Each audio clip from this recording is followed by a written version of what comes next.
জনগণের জান মাল হেফাজত করার কথা হচ্ছে পুলিশ বাহিনীর, আইন শৃঙ্খলা রক্ষা করার বিষয় হচ্ছে পুলিশ বাহিনীর।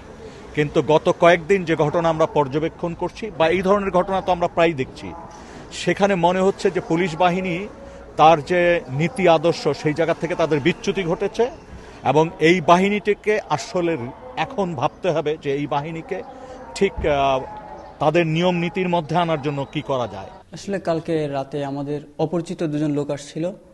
তাদের আচরণ দেখে আমাদের আসলে সাধারণত যেভাবে আমাদের পরিচিত কেউ যদি হয়ে থাকে সেরকম আর আচরণ মনে হয়নি। তারা প্রথমে ঢুকেই বললো যে আমাদের আসলে ট্যুর করে আসছে, আমাদের ব্যাগের ভিতর তেমন কিছু নেই।